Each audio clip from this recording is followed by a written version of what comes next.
Assalamualaikum warahmatullahi wabarakatuh. Halo guys, kembali lagi bersama saya Bobby Herian. Kali ini saya ingin bahas tentang apa ya?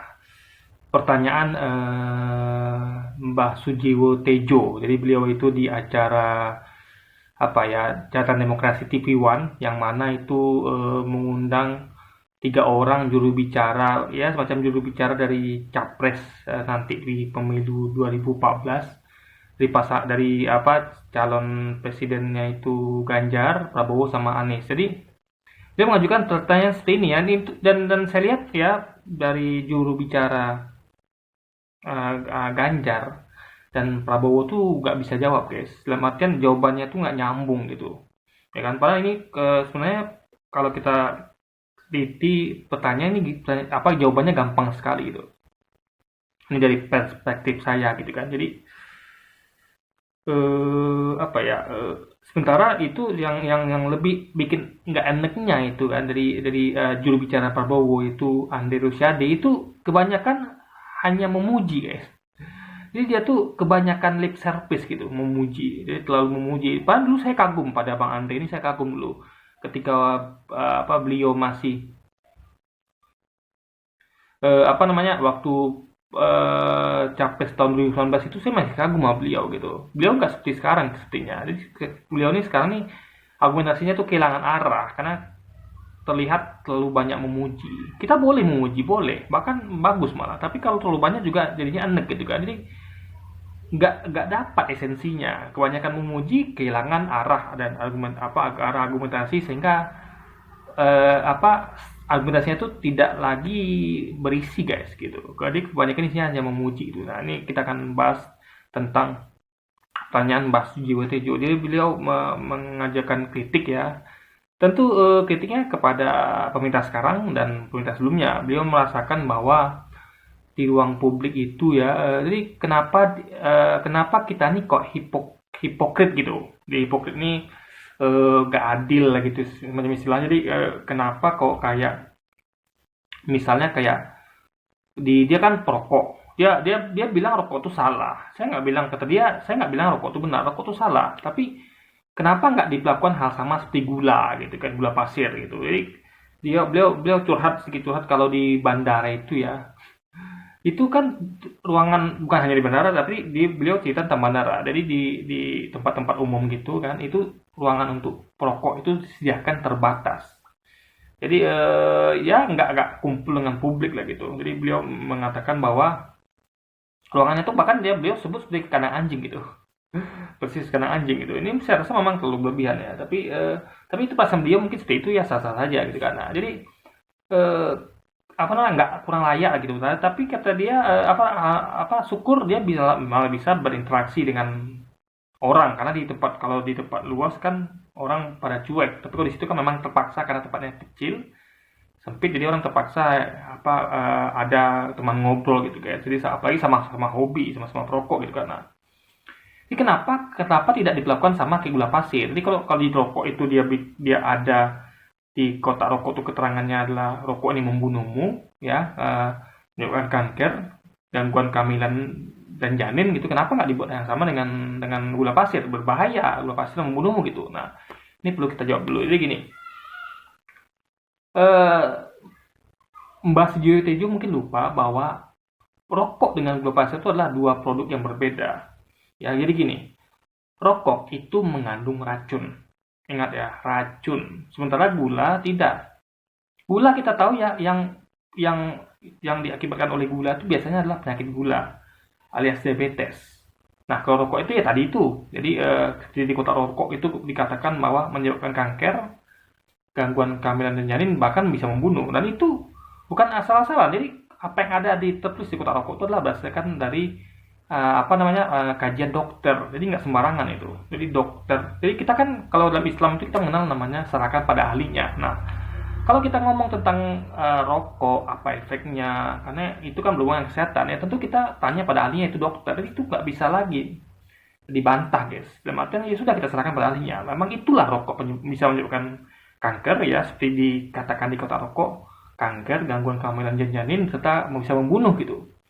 Nah, Memang gula pasir bisa menyebabkan diabetes, tapi ingat ya, gula pasir tidak mengandung virus.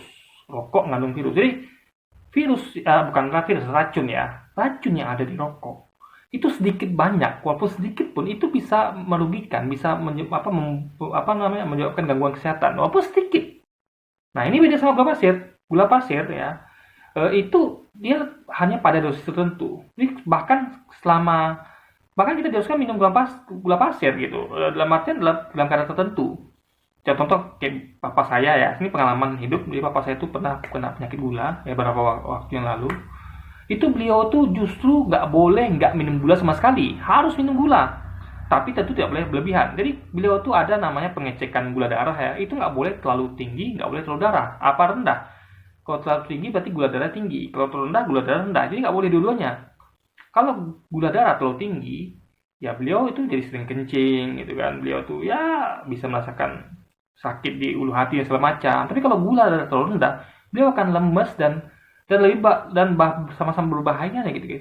Jadi nggak boleh oleh dokter itu beliau tuh terlalu banyak gula atau tidak atau terlalu sedikit. Jadi harus dalam kadar yang pas gitu. Nah, beda-beda dengan rokok. Rokok memang nggak boleh sama sekali kan, nggak boleh sama sekali karena mengandung racun. Racun nggak ada tuh. Rokok itu harus segini, nggak boleh terlalu banyak, nggak boleh sedikit kan nggak ada. Memang nggak boleh sama sekali kan kalau rokok itu. Memang merugikan sama sekali. Beda sama gula pasir. Nah, makanya ini dua hal berbeda yang nggak bisa dianalogikan dengan hipokrit. Karena dua barang yang berbeda gitu. Dan gula pasir dibutuhkan dalam banyak hal ya, gula pasir dan produksinya luas menyentuh semua kalangan. Gula pasir itu semua kalangan menikmati, merasakan ya membutuhkan gitu termasuk. Beda sama rokok. Rokok itu hanya kalangan perokok, tapi gula pasir tidak. Semua kalangan ya. Dari anak kecil hingga orang dewasa, orang tua, bahkan orang pengidap diabetes sekalipun tetap mengonsumsi gula dalam kadar yang tentu aman gitu kan. Jadi hampir tidak mungkin tidak konsumsi gula karena gula itu kan adalah sumber kalori salah satunya dan juga memang butuh tenaga di situ gitu. Salah satunya gula. Makanya orang pagi-pagi itu suka ngopi, sore ke teh itu tuh dapatkan sumber energi. Ketika udah mulai turun semangat itu mulai minum minuman mengandung gula gitu kan. Jadi itu adalah kebutuhan orang banyak gitu, ya kan. Jadi beda sama rokok. Rokok itu hanya eksklusif di antara para perokok aja dan ingat, rokok ketika dikonsumsi di tempat umum publik itu akan merugikan orang banyak, bukan hanya yang menghisap ya, bukan hanya mengkonsumsi. Beda dengan kopi, minuman mengandung gula. Misalnya saya merokok di kedai kopi. Nah, itu semua yang ada di kedai kopi itu ya yang kena asap rokoknya itu akan mengakibatkan efek, akan kena ke mereka. Tapi kalau saya minum kopi yang mengandung gula, itu hanya kena ke saya saja. Nah, itu bedanya. Jadi ini dua hal yang berbeda, nggak bisa dibandingkan. Jadi itulah jawaban yang harusnya dilontarkan oleh para juru bicara ini, terutama dari Ganjar dan Prabowo. Saya waktu itu belum sempat nonton yang dari Pak Anies ya, karena waktu itu ya mungkin terakhir gitu kan, jadi saya belum sempat. Jadi tapi kalau saya menjawabnya seperti ini gitu kan, jawaban saya seperti itu. Lalu Mbak Sujiyoto juga menyampaikan tentang ini lagi menarik guys, tentang kata dia kenapa kok di televisi itu ya di TV-TV ya di televisi itu kenapa kok adegan ciuman tuh nggak boleh, bahkan di blur. Tapi kalau adegan perang itu tidak di blur. Nah, jadi dia mengatakan ini kan kata dia itu hipokrit. Kenapa kok kayak ciuman tuh dia analogikan sebagai cinta, mencintai. Kalau perang itu adalah kebencian. Jadi kenapa kok mencintai tidak ditampilkan, diblurkan, sementara kalau adegan peperangan itu ditampilkan karena peperangan itu kebencian gitu. Nah, ini perlu kita jawabannya sebenarnya simple guys. Ini mau saya jawab di sini. Jadi gini, sekali lagi Mbak Sujiyoto itu lupa kalau peperangan itu ya nggak semuanya didasari oleh kebencian. Ingat, nggak semua peperangan itu didasari oleh kebencian. Ada peperangan tuh atas dasar cinta kasih bahkan. Jadi bagaimana Tuhan mencintai kita semua sehingga dia mau kalau memang nabi-nabinya harus berperang gitu untuk membela diri gitu kan. Jadi bahkan Tuhan memberitakan itu. Jadi contoh kayak Nabi Muhammad itu kan berperang ya, itu bukan atas dasar kebencian, tapi atas dasar cinta kasih. Dia menjalankan misi suci perintah dari Tuhan ya Allah SWT untuk memerangi kaum kafir Quraisy yang telah menindas kaum muslimin. Jadi beliau itu justru berperang untuk menegakkan keadilan muka bumi. untuk menegakkan perintah suci gitu kan, sehingga kita beribadah dengan tenang, aman, jadi tidak ada lagi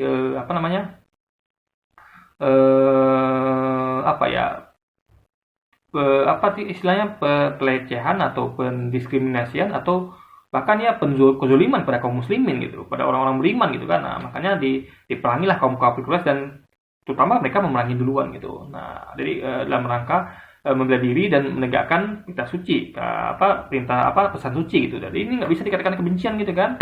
Juga misalnya ketika kita memerangi penjajah Belanda dan Jepang, itu bagaimana bisa dikatakan sebagai kebencian gitu kan? Memang kita benci penjajah, tapi dalam artian kita tuh sebenarnya lebih kepada pengen kebebasan gitu, kebebasan. Karena kalau kebencian ya, kita akan terus menerus sampai banak pinak, sampai banak cucu itu kan akan benci kepada Jepang dan Belanda, tapi tidak.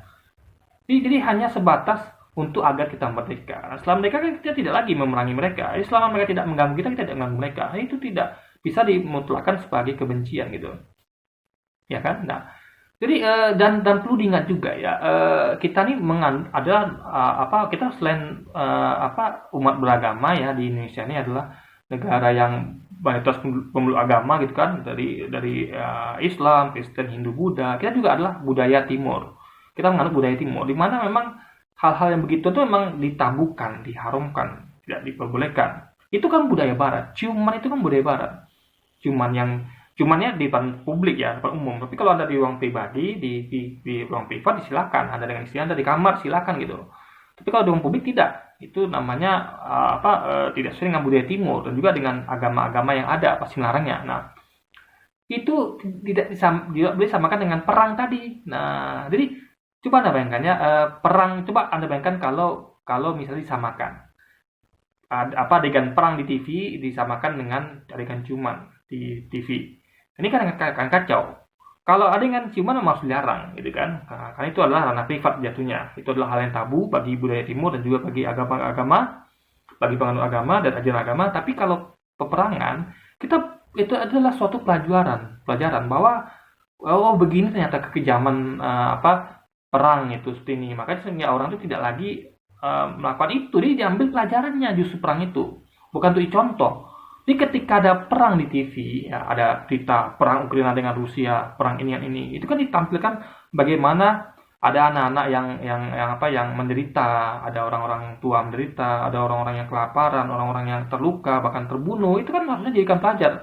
Oh, ternyata efek perang ini nggak bagus. Efek ini perang ini adalah sangat buruk. Itu kan suatu pelajaran. Hikmahnya kita ambil di situ, sehingga kita tidak mau negara kita atau dimanapun itu ada perang, sehingga kita akan bersama-sama menjaga persatuan, menjaga agar kita tuh tidak jatuh dalam kaca peperangan gitu kan. Nah, jadi itu adalah suatu bahan pelajaran ketika ada perang di TV gitu kan.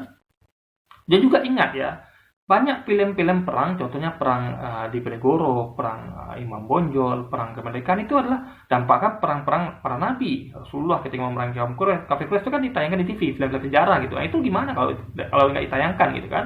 Disamakan dengan adegan cuman di TV, ya itu kan kacau guys. Padahal itu adalah pendidikan sejarah bagi anak cucu kita, termasuk kita sendiri. Jadi kalau itu disamakan dengan adegan cuman kan kacau gitu. Jadi ini yang perlu dipahami oleh kita semua dan terutama Mbah Sujiwo Tejo gitu. Jadi menurut saya tanpa mengurangi hormat yang beliau ya, beliau harus paham ya. Jadi nggak bisa semua itu disamakan. Antara jadikan hipokrit itu nggak bisa antara adegan ciuman di TV dengan adegan peperangan di TV atau antara rokok dengan gula pasir nggak bisa samakan guys. Jadi itu adalah itu jawabannya seperti itu gitu kan. Jadi simple sekali gitu. Ya, saya lihat tidak ada panelis ataupun dari juru bicara Prabowo maupun Ganjar tuh menjawab dengan seperti itu gitu. Jadi jawabannya malah nggak nyambung. Bahkan ya tadi itu Mbak Andri malah kebanyakan malah memuji-muji gitu. Jadi saking banyaknya membuat kita tuh jadi enek. Saya dengarnya enek guys, benar enek saya. Jadi malas saya dengarnya kan. Jadi nggak ada esensi argumentasi yang kita tangkap dari pernyataan Mbak Andri kecuali hanya pujian sehingga membuat kita semua enek. Oke, jadi mungkin sekian dulu aja video kita kali ini guys. Sampai jumpa lagi di video-video selanjutnya. Wassalamualaikum warahmatullahi wabarakatuh guys.